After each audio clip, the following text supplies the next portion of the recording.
शिरोळीतील घोसवाड येथे बचत गटाच्या कागदपत्राच्या कारणावरून झालेल्या वादातून गुरुवारी दुपारी तलवारीने हल्ला करण्यात आला।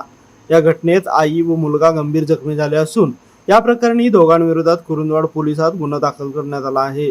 या हल्ल्यात सविता दयानंद मिसाळ व त्यांचा मुलगा जयवर्धन दयानंद मिसाळ हे जखमी झाले असून त्यांच्यावर सांगली येथील खासगी रुग्णालयात उपचार सुरू आहेत। या प्रकरणी ज्ञानेश्वर अण्णाप्पा कांबळे व अण्णाप्पा कांबळे यांच्या विरुद्ध गुन्हा दाखल करण्यात आला आहे। गुरुवारी दुपारी 12 वाजण्याच्या सुमारास सविता मिसाळे आपल्या घरासमोर उभ्या असताना आरोपी ज्ञानेश्वर कांबळे दत्ता कांबळे याने आपल्या घरातील महिलेच्या बचत गटाच्या कागदपत्रांच्या बाबत विचारणा केली। कागदपत्रे संध्याकाळी देण्याचे सांगितल्याने वाद निर्माण झाला। या वादातून आरोपींनी शिवीगाळ सुरू केली। हा प्रकार पाहून सविता मिसाळ यांचा मुलगा जयवर्धन हा जाब विचारण्यासाठी पुढे गेला असता आरोपी दत्ता कांबळे यांनी घरातून तलवार आणून त्याच्यावर हल्ला करण्याचा प्रयत्न केला। दरम्यान सविता मिसाळ यांनी मध्ये पडून भांडण सोडवण्याचा प्रयत्न केला असता त्यांच्या डोक्यावर व त्यांचा मुलगा जयवर्धन यांच्या खांद्यावरही तलवारीने वार करून दोघांना जखमी केल्याचं फिर्यादीत म्हटलं आहे।